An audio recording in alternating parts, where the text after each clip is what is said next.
రాజీనామా చేశారు. రామ్మోహన్ నాయుడు మంత్రి, ఏవియేషన్ మంత్రి అయిన ముందే చెప్పాను, ఇంకో ఫీల్డ్ ఇవ్వండి, ఆయనకి ఇస్తున్న ఫీల్డే ఆయన్ని సర్వనాశనం చేయడానికి తెలివితేటలు లేక ఆయన తీసుకున్నాడు. ఎందుకు? ఆయనకి ఏవియేషన్ అనుభవం లేదు, ఏబిసిడీలు తెలియదు.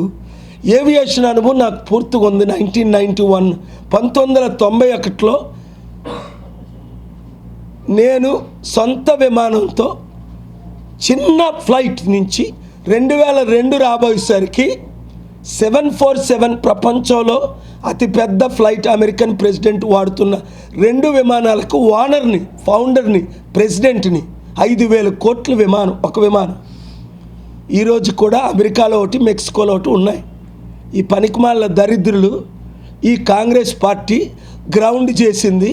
ఇప్పుడున్న టీడీపీ, బీఆర్ఎస్, బీజేపీ వాళ్ళు రెస్టోర్ చేస్తాను, ఎఫ్సిఆర్ఎల్ ఇస్తానని ఇవ్వలేక నా మీద కేసులు పెట్టి నన్ను ఇబ్బంది పెట్టిన ప్రజల కొరకు గ్రామాలు తిరిగి ఫైట్ ఇస్తున్నాను. Aviation minister air India accident అయి 270 మంది చనిపోయిన రోజునే రాజీనామా చేసేయాలి. సరికదా, నిన్న ఆయన పార్లమెంట్లో మాట్లాడుతుంటే నాకు అతీతం. అక్కడ జోక్సు, కౌంటర్ అడిగితే ఒక ఎంపీ రోజంతా నేనున్నాను,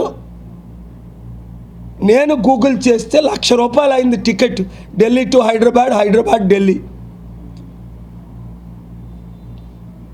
లక్షల మంది కాదు, కోట్ల మంది పాసెంజర్లకి ఎంతో ఇంపార్టెంట్. కనీసం ఒక తల్లి చనిపోతే కూతురు సమాధి చేయడానికి కూడా వెళ్ళలేని పరిస్థితి. ఎందుకు?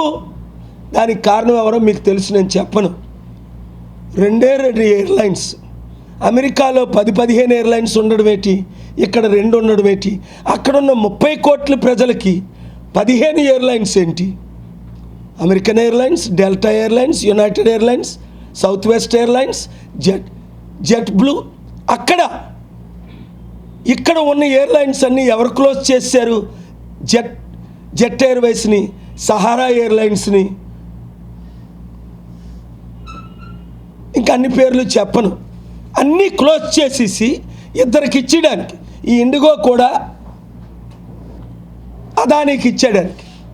ఇదంతా తెలిసే చేస్తున్న నాటకం.